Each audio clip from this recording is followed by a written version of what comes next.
So it's preparing live stream. It says got it. It's Yeah. being streamed. Let me just have a look at me laptop. Let's see now. Oh, come on, son. There you go. When I said laptop, I meant phone, really. I'm definitely losing it, because this week has been so weird. Weird, indeed, weird. It So has. It has. It's been like, well, I was reflecting upon it earlier, just before getting ready for this show. And I was like, it's actually the 5th today. And it feels like it's been at least 2 or 3 weeks. This week it's been like breakthroughs and breakdowns, like on and off. I couldn't agree more. It's like a disintegration and then like a rebuilding again and stuff like that. I got a thing. This is to do with high order calculus, right? And I thought, okay, explain to me what that means. Well, calculus is mathematics, Joe, and mathematics is about integral calculus. And that means in order to build and evolve into the next structure, there's got to be a disintegration. And we've talked about that before, haven't we? But what I've been getting this week is, right, the Norse gods. And this is your fault. This is your fault. Right. You've brought Always these. good to have someone to blame, isn't Yeah, it? absolutely. I'm pointing the finger at you, right, Professor. Right. And yeah, all week I've had like the shift from Odin, right, and the crows, right, to Thor, and I get that. And our place where we live, my wife feeds all the birds and the crows. There's been hundreds of them, and I thought, okay. And then it got the move then to Thorsday, so that was yesterday. But I keep getting the thing Sledgehammer. And what comes along with that is the Valkyries, the ride of the Valkyries, but also links to the Maoris, but also very, very strongly, I get a samurai thing, a black suited samurai with the shield on, the gold shield, and I've had that all week. I don't know what these things mean, but sometimes when I get these visions or images, the power of them comes in as well, And so I'm getting a sort of a filled with empowerment or power, right, in order to go forward, and I've almost got this sort of laser like, it's like laser like sort of Excalibur. I've almost got this sword of cutting through all the crap and just going forward now, almost as if, the time for, well, the time is now, really. Does that mean anything at all? Oh, it makes a lot of sense. It makes a lot of sense to me. I feel like the themes now really, well, everything has to do with self-love, right? Because everything is interconnected, which means that we are a part of all as well. So you can't skip yourself.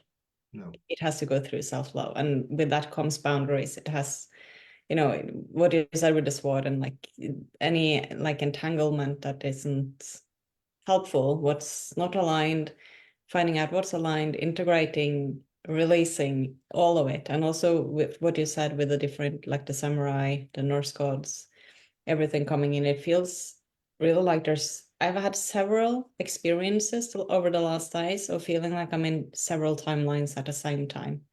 It's like I feel simultaneously that I'm experiencing several things and I see them clearly. And then suddenly it's like it's all collapsing. And I'm just like sitting, on my couch. And it's like, what just happened? Yeah. And I've had like shorter experiences of similar things as to a life review. It hasn't been of the whole life. It's been like, oh, the last year, it's been of certain areas of my life where it's like suddenly there's like a few seconds or like so many pictures coming up of something that has happened.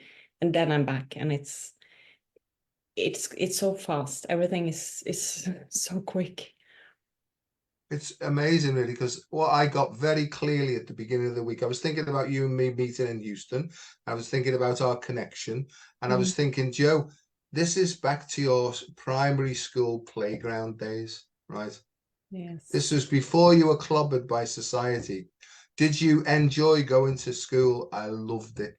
I loved playing out. I loved playing in the playground. I shared the other day with Vicky, or I'll call her a Sunday name, Victoria Louise, right? that I used to like playing with the girls, right? And I've always done that really because I didn't feel safe with those roughy, toughy type men, you see, or boys, you see. Yeah. And, you know, that's still the same, is that the people I connect mostly with are females, you know, Yeah. because it's the feminine energy that I feel most comfortable in. But it's Right. also the feminine energy that ambushed me in lots of ways as well, because there's always like a shadow side of it as well, you know. And there's a thing seemingly to me anyway, globally going on about narcissism, you know. Mm. And it's not always the male that's the narcissist, you know, Oh, because definitely not. because there's that other side as well, you know, the manipulative side and all that sort of business. And I see clearly what's happening now is this truth vibration that's sweeping the planet. You know, no one's going to get away with anything really. It's coming up to smack you in the face about our own behavior, not the behavior of anybody else, but how did we set the ball rolling here? You know, Yes. what choices did we make to put us in certain situations? And Yes. that's why everybody else is off the hook.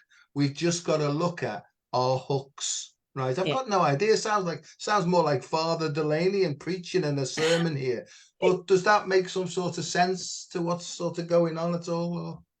The Father Delaney or the other No, stuff? no, in Nomini Patris, at feeling, because don't forget, at 11, I was sent away to start my priest training college, 11 years of age. And I look at my grandsons now, and my grandsons, both of them are 13 now.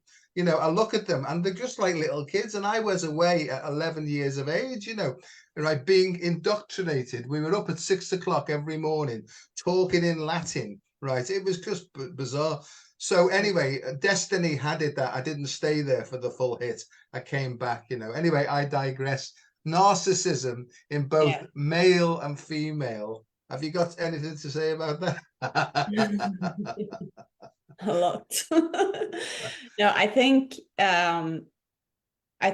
in both like the female incarnated and the male incarnate, as well as with, it really has a lot to do as well with, I mean, obviously a lot comes from trauma from childhood, you know, emotional neglect. It's like growing, if someone is growing up in an environment where they have to be out for themselves, that's what I learn. It's the only safe pattern. Yeah. So I think, you know, understanding a bit what's happening in that dynamic is important. But I think there's a lot of, you know, people walking around calling everyone narcissists these days. And one thing is a narcissistic tendency. Another thing is to leaving it up to the people who actually knows what a narcissist actually is. Because that's about pointing the fingers again and blaming, right? And being accountable. And there's always a dynamic between two people. You can say as much as on the codependent side in a relation or in a dynamic where there's one narcissist and one codependent. You have the enabler in the codependent, you have the people pleaser. The people pleasing is really as manipulative as the other side, because the reason why you people please is so that people won't go against you. It's, you know, to avoid rejection, anger, abandonment, all of that. So it's both sides. But I think what's really important in each individual now is to look at the masculine and the feminine energy within. Because as you say, you have the dark feminine. There's a lot of power in the dark feminine. It can be used in amazing ways, just like a samurai has a power and knows how to use it in the right way. So having awareness of it, knowing that, you know, that force, that energy within yourself, and know how to use it, and also be accountable and take responsibility if it's, you know, not being used in the right way, and you gain the awareness of it. At the same time as, for example, me as a female, my own masculine energy is something I'm constantly working on and connecting with, because it's something that I experienced really, you know, took over a lot of my life, even though I've always been very seen as very feminine and I've been, you know, expressed as very feminine. In my earlier lives actually, here we go, starting talking from perspective. Yeah. Oh, That's called a very old habit, that one. right. Yes. Oh, I use my masculine a lot to, be very disciplined, to do, things both that I enjoy doing and things I thought I should do, and, what was expected, and really to hold the rest of me in place and control myself. And that also made it so that the more I live from my feminine, the more I also have to deal with my fear of my own masculine and my resentment towards my own masculine. And that whole dynamic is really important within each one. I mean, for people who have experienced abuse, it also affects how you relate to that energy within yourself. If you're afraid of it, or if you resent it, if you're, feel superior or inferior, all of those dynamics within oneself and how you relate to the feminine and masculine energy is super important. I think that's like, So we've gone deep already, haven't we? Really, this is the way it goes. But so are you saying then, Kristin? Are you saying that everything outside of us is like a projection of what's going on inside of us? Kind of saying that, yes. Right. Yeah. And I hated it when people said that. They say, no, that's just a projection of what's going on. And it's the way you're processing information through thinking and feeling. And I can see it as clear as anything now. That what I see out there is what I need to either let go of or get hold of in here, because sometimes it's not just a case of going forward and carrying on and battling our way through. Sometimes we need to stop and take a step back, right? Yes. So it's good. This is we called this last week the language of light, didn't we? And we talked about all sorts of things, and we said, right, some people didn't like this, but we said this was going to be like an educational thing that we're doing because we feel like we're being guided in some way. Yes. Right. And I don't know about you, but I haven't got a clue what's going to come up. We're just going with it, aren't we, really? And I think that seems to be the only way to do it, is to just remove our heads and just sort of just go with how we feel. Yeah. So shall I put a quick PowerPoint up then and just do a recap? Yes, do it. Okay. I'm excited. Okay. So if I go on here like this, slide up, share the screen, son. Okay. All right. I would do, but don't start, Joe. Don't start. Put this up. Okay. And I go back here again. I'm bloody useless at this, honestly, but I'm getting there. Share the screen. Oh, there it is. There it is. Let's see now. So there's our blue being screen. We feel, don't we? And I know, that we're being given information extraterrestrially. And when I say extraterrestrially, all I mean is, for me, it's just an expanded sort of streams of consciousness that are almost like out of the box, that are informing basically everybody on the planet now. And I don't know where it's coming from. I think that we've gone through the Ophiuchus, right, gateway, and we're receiving this information in. But that's where I'm up to. And I keep getting David Bowie, blue, blue, electric blue. But here's the new one. You've been upgraded. Whoa. I feel honored. Yeah. So look here, Professor, right? I've put you on there because they said she knows more than you. I thought, okay, that's fair enough. So this to me, so these sessions really are about, I woke up in 2011 with a big, strong theme, like almost like a voice saying to me, okay, it's time for you now to go and tell the world about the Great Shift. I've never heard of the Great Shift. I didn't know what it was. And within 6 months, I was traveling around the UK talking about this great shift in consciousness, and that's basically what I've been doing ever since, is getting bits and bits of more information.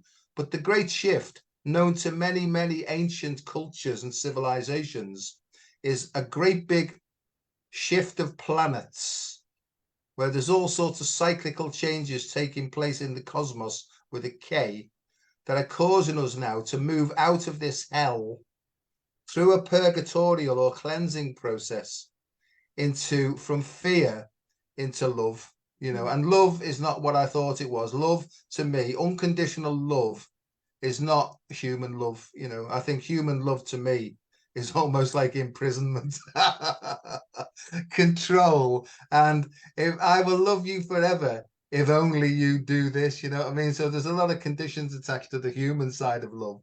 But I think this love that I'm talking about is an understanding, really, and a release and a freedom. So, you know, we're being almost like pushed into from here.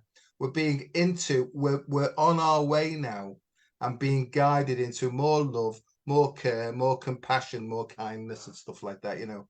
However, what I keep getting told is that there's not going to be one single event that wipes out the past. It's a progressive thing. It's good, you know, and like I said to you, Kristin, last week, I could be totally wrong here, you know, and if we wake up tomorrow and we're all in nirvana, then all well and good, you know. But I got, well, how can you learn stuff if it all gets wiped away? You know, you're here on planet Earth to experience everything, right? And that's where I'm up to with that one, really. So Yeah, that's that, really. and I'm definitely ready to be, you know, shown otherwise. But I think that if you see it from another perspective, which is, you know, from another dimension out of here, yes, it can seem like the blink of an eye because time doesn't exist. But here it's a dragged out experience. That's how I perceive it. Yeah, no, I agree entirely. And I think it's about feeling all the feelings, focus on feelings first, right? And it's not just the highs, there'll be desperate lows as well, you know. Yeah. And to understand that the feeling, it's not, you know, I'm not my thinking, I'm not my feeling, I'm the experience that I've got to sort of get from all this stuff, you know. So that's where I'm up to. It's easily said, right? But it's bloody difficult when you're going through a real shitty time, you know what I mean? So, and what's actually happening is the vibrations and the frequency that's basically coming from the central sun through our own sun is causing us and our brain waves to change. And therefore, whether we like it or not, right, our thinking will change and therefore our behavior will change, you know, and that's more powerful than us, you know. And people may be feeling now that their tastes have changed. They're starting to see things differently. They smell things differently. The food that they used to like tastes horrible now, you know. So these would be good indications that the shift is happening in us, you know. So don't be too concerned about this. You know, you might think, wonder what's going on, or have weird and wonderful thoughts. This would be a positive thing in my estimation. So from that there, you know, we're being moved into love, you know, but just as if anybody's into the Kabbalah or the Kabbalah, right, we've been moved as well now. We've gone from what's called the 10th sphere tree of life. And around about 2000, I believe, you know, and I won't go too deeply into this, but almost as if it was like two hidden spheres came back online and it restored us to our full human potential. Because in this state here, we've basically been revolving in Groundhog Day for millions upon millions of years. So while things might have seemed and we felt that we were ascending, we weren't really, because all we were doing is just coming back to the same old story, just basically in a different skin suit. That's the way I explain things. But now the portal has opened and we've got an escape route now into the cosmos itself, you know. I don't know what you feel about that. Does that? Yes, I because the way I perceive it is really like you talked about the sensitivity, really, when the taste is changing and the smell is changing, and even hearing things you wouldn't have, or sounds you wouldn't have heard before, maybe even have more of a better sight, maybe smelling more. It's about the sensitivity, and that is the unlocking of the more that is here, which is really about like sinking deeper and deeper and deeper in, because then you will also expand out, because the way out in the cosmos is really into the body.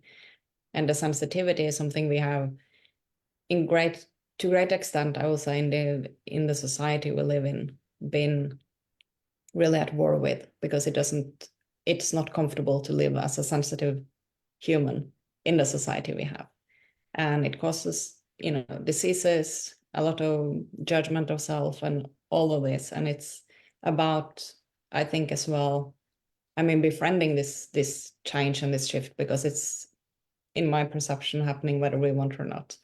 But the more we can actually become friends with our sensitivity and start living more and more, like take the smallest steps to actually embrace the sensitivity, and even asking yourself, you know, how the sensitivity I'm feeling now, it feels too much, I'm overwhelmed, there's too much emotion, there's too much smell, it's too much sound, it's, you know, whatever.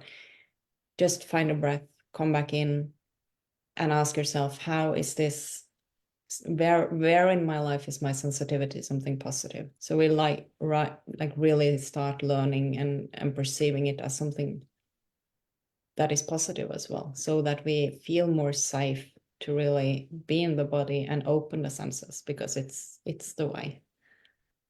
And I think that's the portal that you were talking about, is really the sensitivity and the Yeah, body. I agree. And I think as our sensitivity increases, it's like hell, isn't it?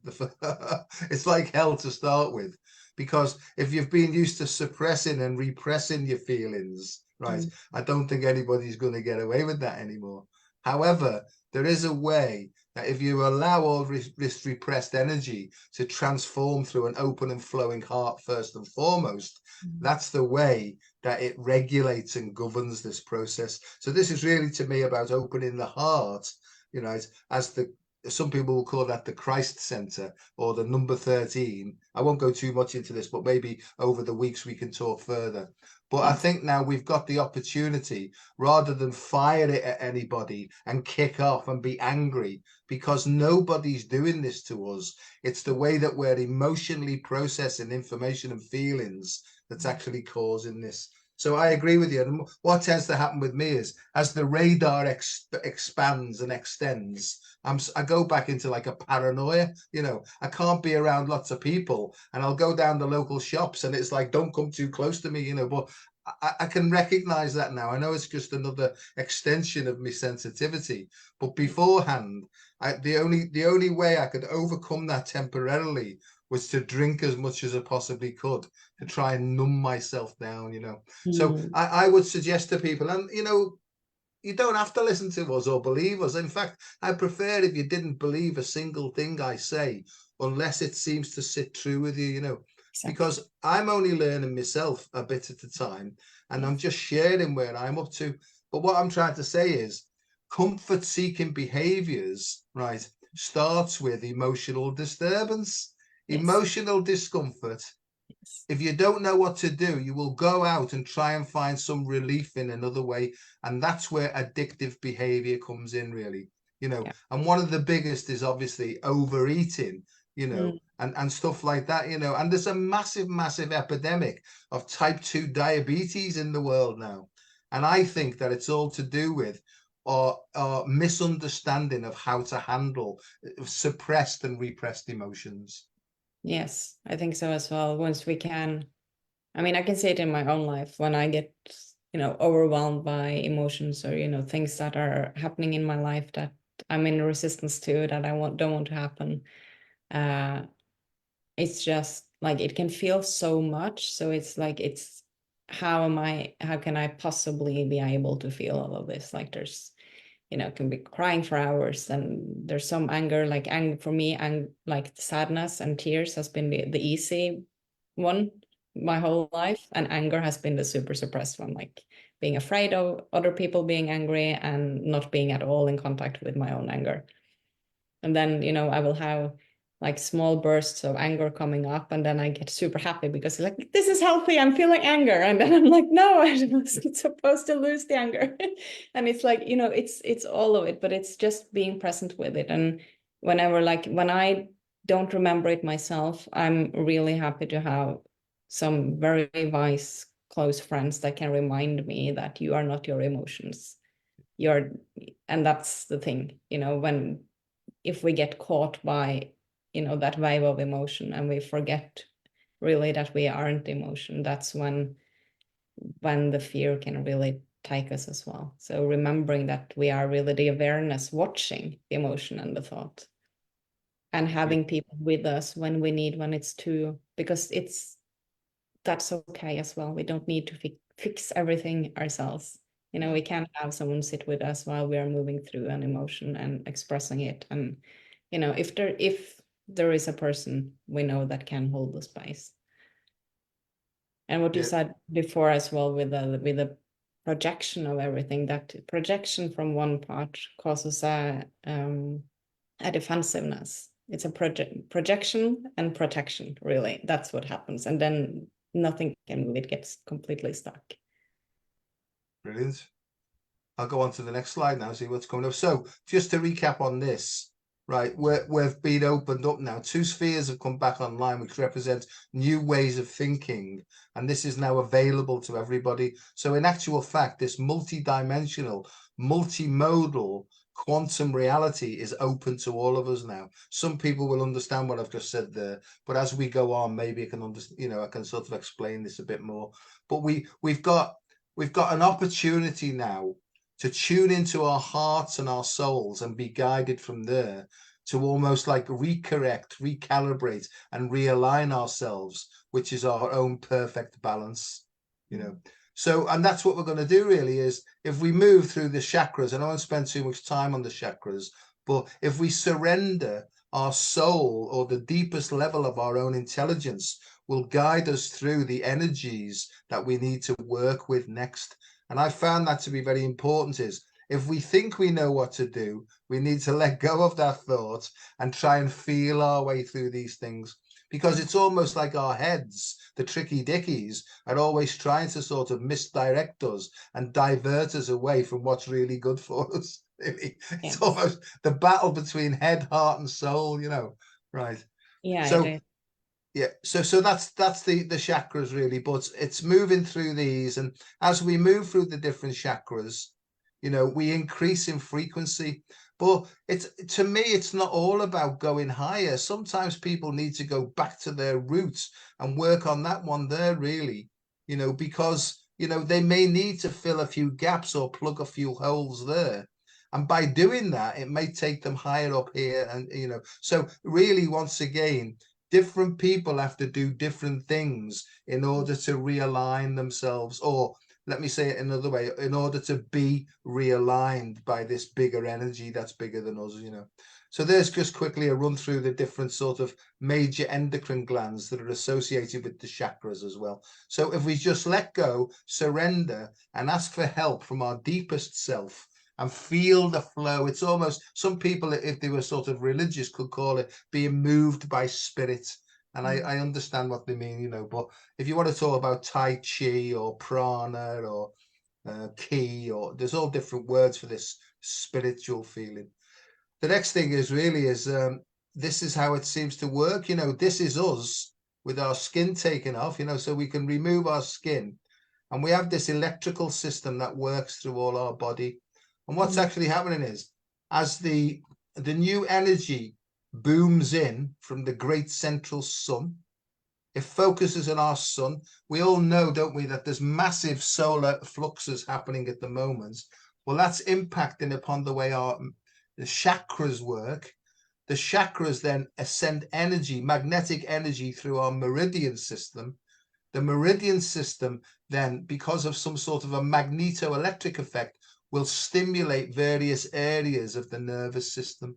And when you consider that the nerves, we've got the pineal gland up here, the pituitary gland here, then we've got the throat, then we've got the heart, then we've got the solar plexus, then we've got the sacral chakra, and then the pubococcygeal plexus, which is the one that affects, that's the root chakra that's associated to how we ground ourselves. And that's the one that gets blocked when we're afraid.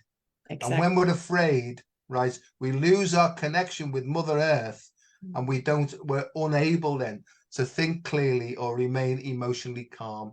So as Kristin's just mentioned, we're almost like living all the time on the defensive. And when you're on the defensive, there's hardly any time to be creative. Exactly. So that's that really. So the idea would be is to understand that there's lots of exercises called central pillar exercises or middle pillar exercises, or sometimes in yoga they call this the Hara line, or in Tai Chi and Qigong they'll practice like different moves in order to stimulate this central tendency. And when you actually stimulate it, this Kundalini awakens, and it's a new energy which brings with it new understanding, new consciousness. However, if your heart's not open and the Kundalini kicks off, it will go straight from the root into your head, and it'll drive you absolutely insane. So as far as I'm concerned, the only way to regulate this is to find methods to so-called open up the heart. What do you think about that, Prof? I love my new title. I love this. I just really love when the energy and the physical and the science can be merged, because there's so many in one or the other, and this is exactly what we need to both get, the heart and the feeling, the sensitivity of the energies, and the understanding, because understanding something, knowing and getting the wisdom of something, that is also what's just before an experience. We have to align everything. And what you say with the there's so many things I want to say. Well, the fear that is held in the root, that's something that they keep talking about in channelings as well, because it's really both. They have talked about it a lot for the masculine specifically, like the male incarnated, because there's a lot of like clearing of the sexual distortions, and that has a lot to do with the fear, so that the energy actually just moves from the root and not through the solar plexus. And when the energy actually in the male goes through the solar plexus as well, that is what and then up to the heart, of course, that's what creates that safe container that the feminine needs and wants. So in order to get that energy actually moving, which is also, if you say the life force energy or the creative energy, the sexual energy, the Kundalini is really, same or different names for the same thing. But to really sit with those fears, feel them, and know that they aren't true. I mean, obviously, if there's a lion in front of you, it's a different thing, but that's not the kind of fear we're talking about. It's old traumas, it's old stories. We have to feel it, and we have to weed it out, really. And when it comes, like, for example, with the Kundalini, I had a spontaneous Kundalini awakening when I was 3 years old. And of course, obviously, that got blocked later. It was a big part of my healing journey as well. It was blocked in my throat, and that has everything to do with expressing, being authentic, not only being the good girl. Like it's like what you say, a lot of people that have spontaneous Kundalini awakenings, when it just shoots up to the head, can go into like a psychosis or something, because what I see, what I experience, they can't hold it, because it's so important. We are accessing all of this gradually, because we are to embody it and hold it in the physical vessel. So both bringing the energy down and do these kind of exercises as you're talking about, and how practices that brings the energy both into the body and into the earth, and also opens up so we get a flow in that energy. And also remember, like with the breath, that it goes underneath the trauma, it goes underneath the tense muscles, it goes underneath the tension in the nervous system, and really hold that and let yourself sink in. It's also been like the connective tissue has been shown to me several times today, and you know way more about that than I do, so I would love if you could go into that a bit. But they showed me like the central nervous system and then the connective tissue, that the connective tissue is like when there is a fear held that isn't released, that is just like the central nervous system is just like standing in the state of fear, then the connective tissue reacts like a protection. So it tenses up to keep the central nervous system and the organs safe.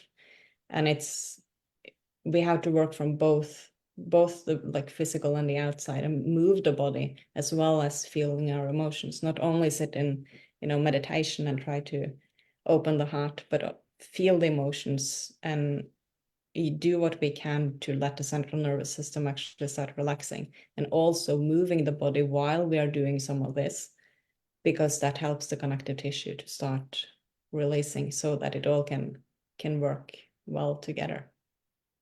Well, when we come out of this, we can carry on with that, because I've been getting the same thing all the time now, is tell them about solar plasma, right? And talk about the plasma in the body and the water and hydration. So when we pop out, we'll have a go.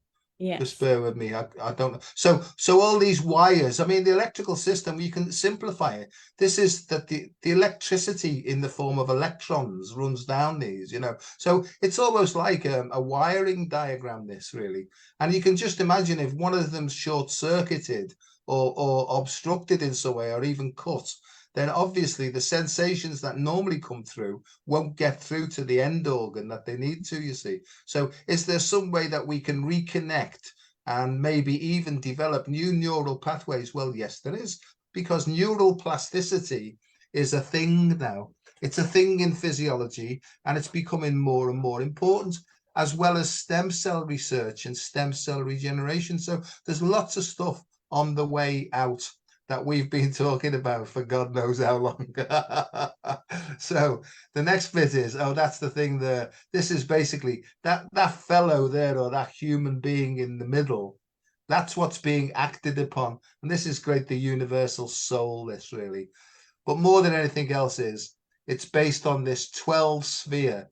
Well, actually, this bit here is the 13th sphere, you know, and this is the one that oversees. So there's 12 plus 1. This is the one, you know. And if we can get in contact with this first and foremost, it will then redirect us through all these various lines, meridians, nadis, axial and axiotonal lines, through feeling. So we need to get back in touch with our subtle sensitivity, because it's an understanding that will take us to the next action that we need to take in order to de-obstruct and cleanse us, right? And that's what we're aiming for in the end. We're aiming for this full flow, fully aligned, fully conscious, right? Full spectrum human being, you know. And I'm going to come out of that now. And yeah, I've got no idea what I'm going to say next, so it's over to you. I think there's so many ways to go. Well, I would love for you to talk a bit more about the connective tissue. But I think also the last picture is really like the toroidal field we could see. And that's also, you know, it's always a circulation. You know, we have the circulatory system inside of the body, but it's also in the energy. So it's really, we are emitting energy out, and there's constantly coming energy in. And if we are living in a paradigm of protection, whether that is that I have to protect myself for energies instead of actually emitting my own energy out in my field, so I'm safe. You know, it's all interconnected. And I think if we could just think more of everything as a circulation, because that's whether it's the emotions moving through the body, or it's just, you know, a thought passing by and we can let go of it instead of holding on to it, or it's our energy actually moving out of our body instead of holding onto our energy or trying to force some energy to stay out, or to let it circulate. Real. So to me, this is all about light. It's all about photonic light. It's the movement of photons, but it's not just the movement of photons.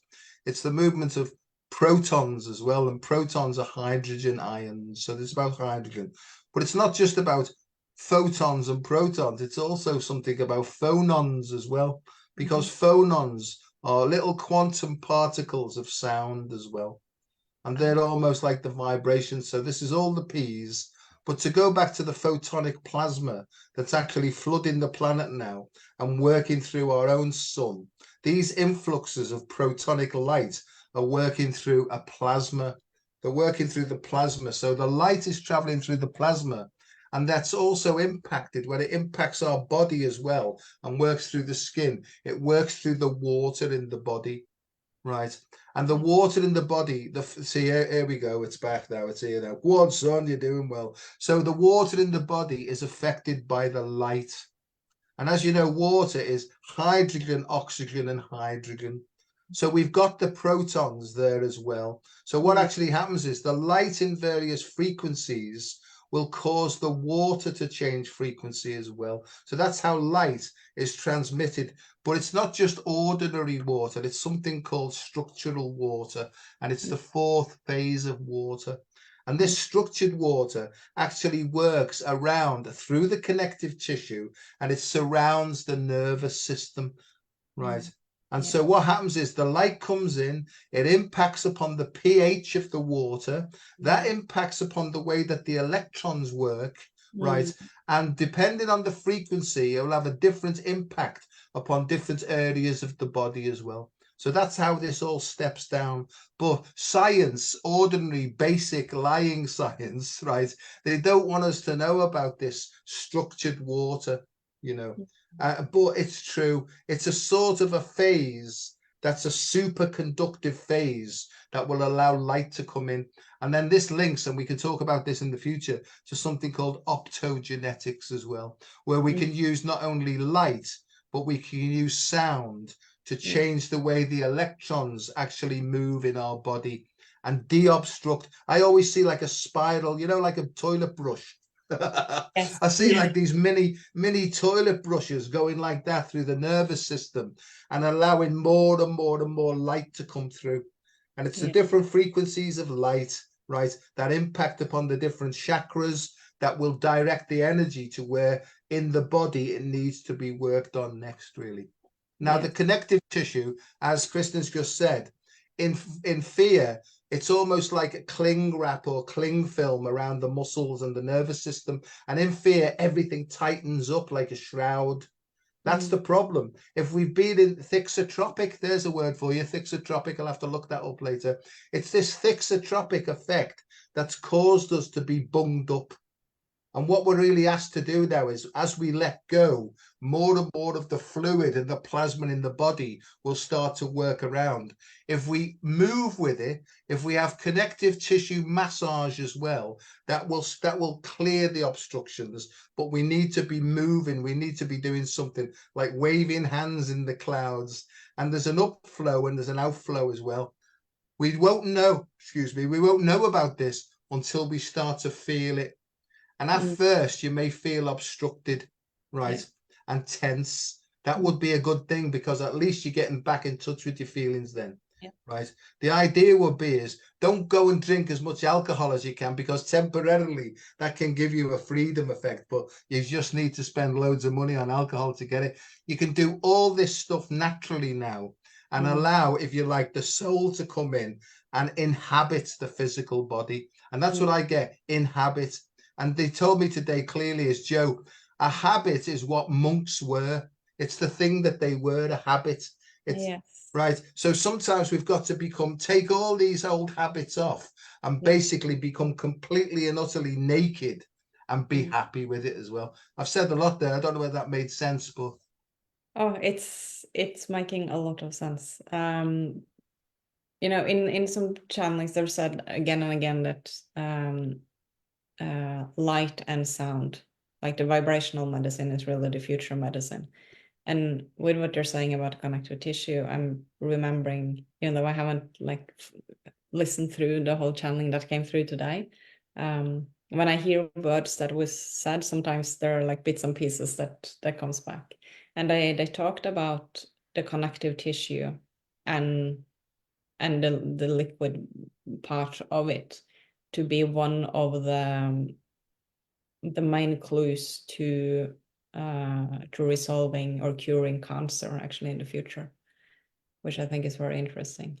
And I see that. Somebody asked me a few weeks ago, how did I see that? And I see cancer is, we don't need to fight cancer. That's complete misunderstanding. We need to understand what's causing it.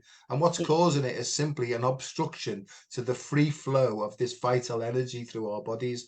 Because where it's obstructed, there'll be too much energy hitting the cell at that point, right? And the cell, because it's got a plasma layer around it called the cell, what's it called, that thing? The cell membrane. The Yes. cell membrane picks up the information from there and it sends information back to the cell nucleus, which says, hang on, I'm being bombarded here. I need to defend myself. So it becomes stronger, and it becomes stronger than the cells around it then. And that then starts to spread. So really, it all starts off with an obstruction to the free flow of unconditional love through our bodies. And that's what I think is happening now. Is it's almost like unconditional love's flowing in now to say, get out of the way. I'm actually coming in to flush you through and give you a big clean breath of fresh air, right? So you can really understand what love's all about. Yes, and that's the same we talked about in the beginning, right? With projection and protection. If someone is projecting their shit onto you, you go into defensive, you become protective instead of, I mean, at least if it's getting to you at some point or at some level. It's the same that's happening inside of the cell. It's again the mirroring, from the smallest parts until our relationships. But no, that's right. And somebody said to me, what part of God do you see yourself as? I said, like part of the toenail, right? But it's in, but the point about it is, it's a cell in the end of the foot, right? But Yes. it's important. It's needed, right? We're all needed because we're all sort of cells in this great big universal oneness, And if you can do pictures in your head, fine. I've just had another thought then, but I can't share that on here, right? Because he told me, no, you're more like a different part, and I said, thanks very much for that. So let's just have a feeling here, because I think, we started off, didn't we, doing light language, right, Yes. when we met, and that was very powerful. And lots of people have been on to me regarding our last session that we did as well, to say that was authentic, that was true. I could feel things, Yes. And like I said to people, I just go with it, see what happens, And it's almost like you've got to let go of yourself and get over yourself and just let go of any embarrassment and see what comes out, And I really couldn't give a shit anymore, And it seems to work with people. I think more and more people are opening up and starting to allow this light language to come through, because I can see that's part of what you've just called vibrational medicine. It's almost like boom, boom, boom, boom, boom. It's like a percussion, right? That's actually causing all the shit that's built up to loosen up. And then the light comes through and flushes it away, So that's where I It's see. basically sound frequency and it bypasses the mind. And that's the clue, because this mind is the biggest block. I mean, it's a really intelligent tool. It's a great tool. We need our brain. It does a lot of magnificent stuff. But when we use it to try to understand things that are bigger than us, it doesn't work, and control things out of fear, because it gives this illusional sense of safety. So and sorry, love, this extraterrestrial to me means terra means earth. So this is meaning body, mind, soul, spirit, that we're moving into, if you like, higher dimensions of understanding that are at the moment invisible to us, but we can still feel them, right? So I think this is another way of allowing these energies that are in these morphic fields to come through and cleanse us, And is it something outside of us? No, it's a deeper part of ourselves. There's actually nothing outside of us. Pardon? Other cells, so this huge being that... yeah, but we're all part of the same thing. This is the whole thing, is there's nothing outside of ourselves, big S. So I can feel movement coming on, right? I don't know how this is going to work. Come on then, come on. Even though it's like galactic, we don't have to, or we have to like remember that the Earth is part of the galaxy as well. So when I channel light language, sometimes I have this which is like really light voice, and it goes normally like faster, which is very elemental. And that's something I've heard, like being in the forest and seeing gnomes running around, like they're always, being a bit funny with me. But that's really, it's a type of light language as well, but it's from the earth. So it's everywhere. It's just maybe we should call it, we could maybe call it Well, it's vibrational medicine, isn't it? Really, It is. It's communication. Maybe it's called galactic communication. I don't know. It doesn't matter. But I feel it. I mean, I've seen things. I've seen things. Normally, the big dark things, But I realize now that the big dark stuff that was terrorizing me as a child was actually there for my own protection, and that would be considered to be the beast. But it's not a beast, really. When you come to terms with it, it becomes the power that's actually dormant within most human beings. And I think that we're being allowed now to get back in touch with that power, but to be used for good purpose now, almost like snow plows and laser beams now, just cutting through all the crap to clear a space to a new earth. Look, I feel like in Nomini Partis and feeling what's spinning, So, Loving this. shall we do shall we do a bit of and see what comes up? Definitely. We feel it's coming. Yeah.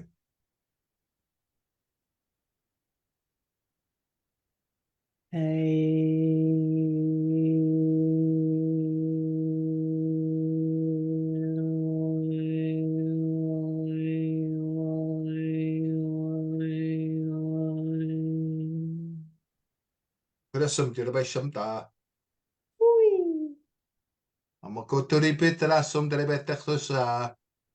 Trerurara turukrik narakta ara churkun nilarata rata nuru tonaret cherkat ehaka. Ma jo so tori mont grasu di. Ora tampoch nu hot salat ne hete.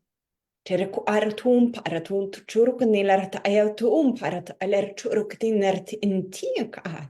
Ja so dir ma to kur. Ala som te grap de shem der ai. Hoch nu oder betat sind til abat dit so. Tiu kurkun nilarata ayat churkun malaratu ayat aniat churkun nilaratu ayat aniata. Ja to ko sim tja. Holod net set ne hot hats ma hot rei ne khot. Hode mat nats. Hoit akarutu hoit churun larata ayaka ayat churun narata ayat churun ayaka. Ja so kur man chike. Sibra mal to kun shebrat ne hetra pat ne sei. Aloch nu oder bet sind ba.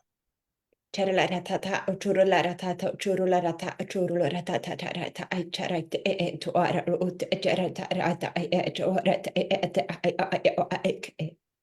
Aber svoja sabrga dondo ti para sabrga nato sabria horab net skrapat nato shumban arak nodor simtara khranda bashruye aramon to rudelen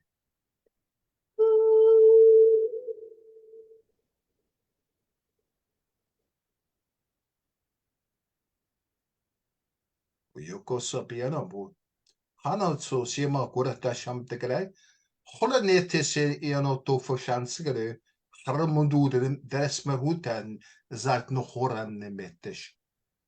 Neleraya tai quad, elo churul renara, aoka in walsh uaika muirti aqua, through eka.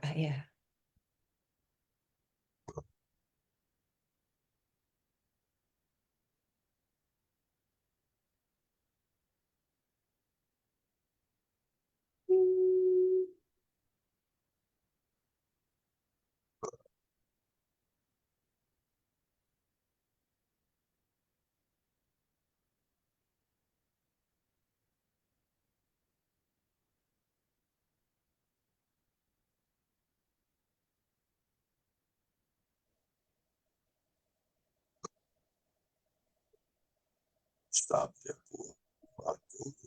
yo, Apogos, Yokopolo, Ulan Yakoba, Otan Sad, Olat Yakaso, Lato Joe. Chilere hea quairata, teloha tarata, ujurunia. Ola Yukut Sabatikota Papa. Tlera quaratu the cherulirecte aratu amarutun te ante eaka. Ola Stak Nohon, Hasodra, Hut Nagyato Voayo. Ter aeka urata alerutun tapa ai churkuniaha, tuolar ataeto amaru tu churlereniaka. Ayokot Masate Gua, Queca, Vaya Gua. querc niakunka. Ola Yuka Samtikalavatsa Skolavate, Holan Yakoto, Eller huunta arata huunta terteller di arato karate mo alertarate ko ikika. Mikusari on tushama. Latosun yekorabata shintabai. Surununi tepeshinda ton fam sirua. Ala santa gramatushima. Not active for sata. Eller tuork te keka. Trekeka. Tak.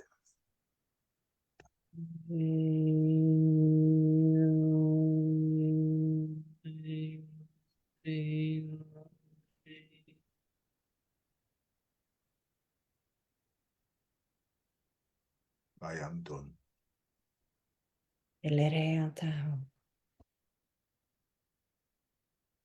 Thank you. Thank you.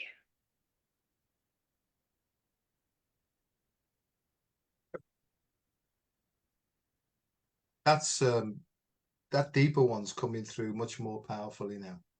Yes. And what tends to happen is when it comes from the depth. Seems to come out of my heart, and it clears my throat.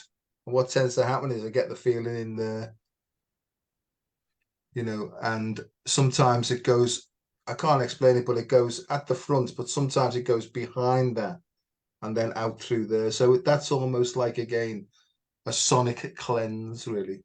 Yes. But there's some sort of a big, deepy, rocky, dragony thing, you know, and I mentioned to you in the week, I think, you know, everybody's going on about dragons, and there's a lot of Viking stuff going on, you know. And until recently, I didn't do Vikings, Scandinavia, Valkyries, or anything like that. But I am being bombarded, right? And it's your fault. It's good to take the blame. I don't know much about the Vikings, actually. Like, I do get some questions sometimes about all this old Nordic stuff, and I have very little knowledge about it. I have seen Vikings, though. You know, I don't see as much physically now as I did before, because it got like more and more physical, basically, to get me to deal with it. But I have, where I lived a few years back, like an hour north of Oslo. I didn't know that that had been a place with a lot of Vikings, but it was just driving to the house I lived at the place, or at that time.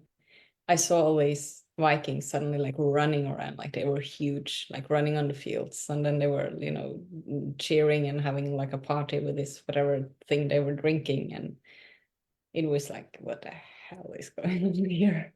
And then afterwards, I got to know that there had been a lot of Vikings there, because it's a huge lake, and there were, yeah, things going on there. So there's definitely a lot of that energy. And I think it has to do with all these timelines, because now they're showing all these layers with the timelines again. So it's probably like, you know, the memories and everything coming up. No, I agree. And I think that's what I'm feeling myself now, is this multi-dimensional thing is also a timeline thing, which is overlaid, and it's almost like not collapsing as such, but all merging into one single like timeline for each individual. And I think that there's a timeline and a specific frequency and a specific vibration that represents each individual soul's purpose. I think that's what's happening now. And therefore, the images that people are getting will be almost like to cleanse and realign them and bring them into the now moment. And I never say now moment. So there you go. This is a now moment saying thing, you know. Yes. Yeah. So, darling, there we are. Can you feel anything else coming? I'm just loving this. I'm really enjoying it. Well, I feel it's helping me, you know, cleanse, clean, and all sorts of different stuff, you know. And honestly, I mean, people do ask me, what about this? What about that? Honestly, I really don't have a clue. And this is the truth, you know, the truth of it. I know a lot of stuff about stuff, but about what's actually happening on the planet, I'm just going in trust and faith that the next adventure or event, right, I'll be given the information on the action that I need to take in that moment now. So it's almost like I'm being forced in a loving way to stay right in the moment. Yes, I will say the same. The deepest practice for me that has been throughout much of last year, also because of events happening in my life, and it's only increasing, is presence. Yeah. It is coming back to presence, because from that as well, I've always been an overthinker. Like, the more I can prepare for any possible outcome and try to just using a lot of energy on that. Yeah. Really efficient way of using energy, I must say. It's coming back to the present and trying not to worry. Well, every time I catch myself in worrying about something or fearing whatever might happen or how someone will react or whatever, it's coming back to this now, because the more I can be in my body, the more I can be present with myself, the more I can actually feel what's going on in my body, the more I can have an authentic response to whatever is coming up in my life, rather than being out there and then having to come back and find out what actually went on and then try to prepare for what's ever going on out there. It's like, the more I can be in my body with my breath and be present, I can also let go of a lot of things that's happening in my mind, because that's actually like leaning into trust, resting into trust is the letting go of a lot of other things. And that is the trust that you need, when you experience a loving push from the universe. Yeah. I can feel that as well, but the more resistance I will be in, the less loving I will feel that push is. So it's really a lot about the resistance. So coming back to the presence, because then we can really learn to flow more with whatever is coming up in life, and be curious about what it's bringing and what it's teaching and what it's developing in you, rather than what it's doing to you or destroying, or And I think more just and being more. really I'm sorry. honest with ourselves that we don't know everything. No, Because I can let go of, like, I've always wanted to have all the answers, always searching for answers. And I do love to learn things. I love to, like, really go in depth into things and understand things. And that has value, but also letting go of needing to have answers, because I just have to float with whatever, and I don't have all the answers, and it can be okay. That's really creating a lot of freedom for me. No, I agree entirely. And I think I don't need to know anymore. I really don't. I just keep saying, thy will, not mine, be done. And when I'm saying that, I'm talking to the deeper part of myself. I say the higher self, because I have a picture that this intelligence is sitting all around me, and it can see for miles, and it can see situations that are on the way, and it'll give me a kick up the bottom to say, pay attention to this one now, son. Right. And I get that feeling, that push. It's like, oh, hang on, I'll listen in and I'll get to sort that out now. And I tend to go with it, even though I can't logically understand what it means. I go with it, and it avoids some catastrophe, or it's some sort of a pleasant thing.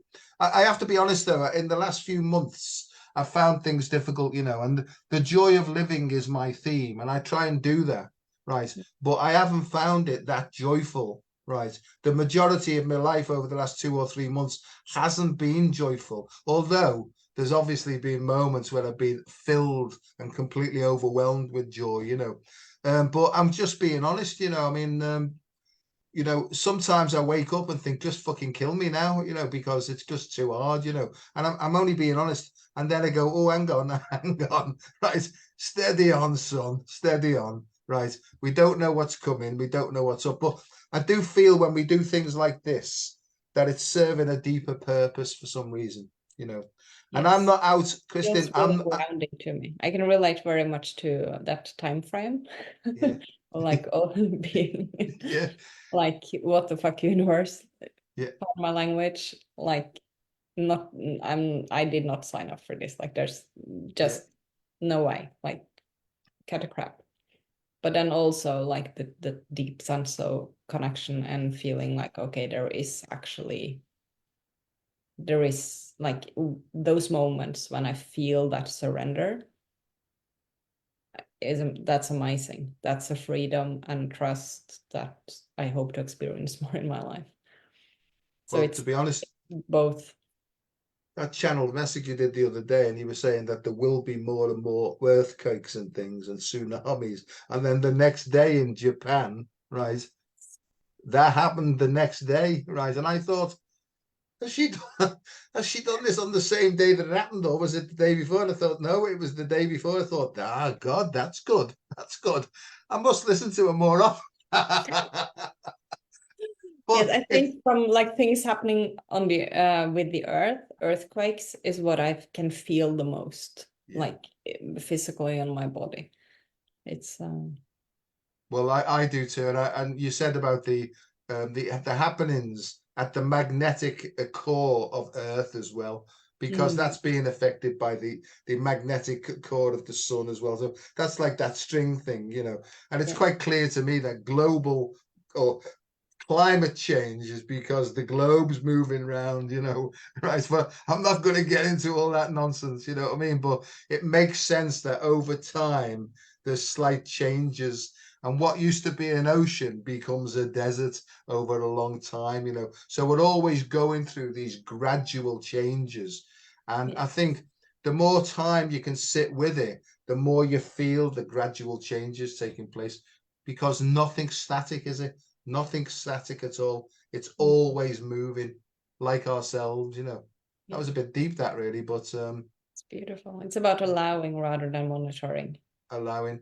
And something else that I got as well, I've talked to a few people this week who are going through lots of tough stuff, you know. And this comes, and I sort of can feel it coming, and I'm thinking, oh shit, don't get me to say that. And I go, you know, this isn't happening to you, it's happening for you. And I think, fucking hell, did I just say that then? And they go, you know, I think you might be right, you know. And I said, sometimes when you seem to be going through catastrophic changes, there's actually some bigger, deeper purpose meant for it. And I know in my own life, having gone through loads of shit and come out the other end, I look back now and I see it's almost as if it was all planned out, right? You know. And there's no reason, you know, we might think something's collapsing, but it might just be a temporary sort of a change of direction, and it might come back all the way around again with a different footing.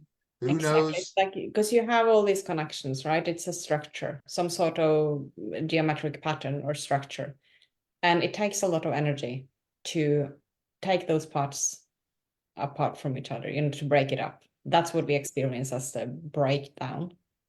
Which we sometimes often experience to be really a breakthrough, because this is needed for it to reorganize itself. That feels chaotic. That is experienced as chaos because there's no structure, but then it can actually come together in a more beautiful, divine, another kind of geometric pattern, you know, that is a new structure. And then it's like everything is different. But that part, when it's just breaking apart and when it's chaos before it's like finding its new way to come together, that's tough on the human.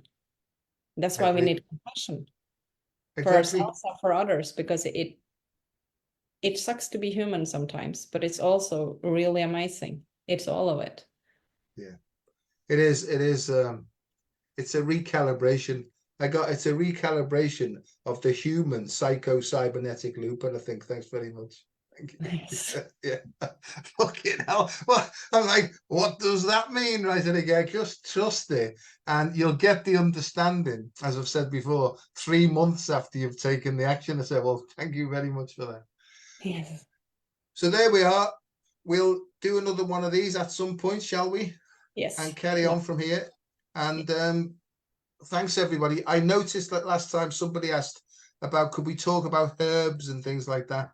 I have got a book somewhere, a PDF book, right, on herbal medicine, and I'll dig that out and I'll send it to that person, right? My wife is into herbs and homeopathy, and she does a lot of pendulum dowsing and stuff like that, you know. So that's how she will go off to a plant, and I see it. This is at night time, you know. Do you want water? She's saying in her mind, do you want water? And it'll go one way or the other. And our plants we've got massive green big things all inside the house and everything, but she relies on their pendulum, so she's very sensitive to all that as well, you know. Beautiful. So you know, there's loads and loads of different stuff, you know. I use a pendulum to douse chakras as well, you know. When I first did it, right, people used to say to me, "You've moved your hand there," and I'm thinking, no, I'm not. I could feel the flow going through, you know, and it would go one way. And so I'm sort of helping people to develop more sensitivity to their own internal energy systems, really, you know. Yeah. So maybe we'll get into that and see what happens next. Oh, and finally, before we go, right, I've been told that there's a particular frequency or note or tone to each of those different dimensions, right? Yes. You know, and I've been told that there'll be a song or a tune or some sort of a thing that will relate to one of those. So if you play it, then it will open it up, and then you'll be, you know, all this flow will come in. So that's what I'm working on at the moment. I don't think that there's a general pattern. I think that you've got to identify your own stuff, you know. Yes. So I've got ideas flowing in about the 12 spheres Yes. for the individual soul. No, for the individual human to ask their soul, which one do we need to work on? And let's say that they can use a pendulum then, and it drops on number 9, and then they may get their own information then as to what to do next. So maybe this is a way forward that everybody can do it, you know. But what I found out more than anything else is you've got to find out what works for you. Yes. That brings openness and flow and joy, and do more of it then. And I think that's when you get more intuitive, innate guidance then. Yes. Use discernment with anything. Yeah. Always. And if there's anything tell you to go out and do any harm, it's probably not worth listening to that part. Right? Exactly. Yeah. Exactly. Because I think they do.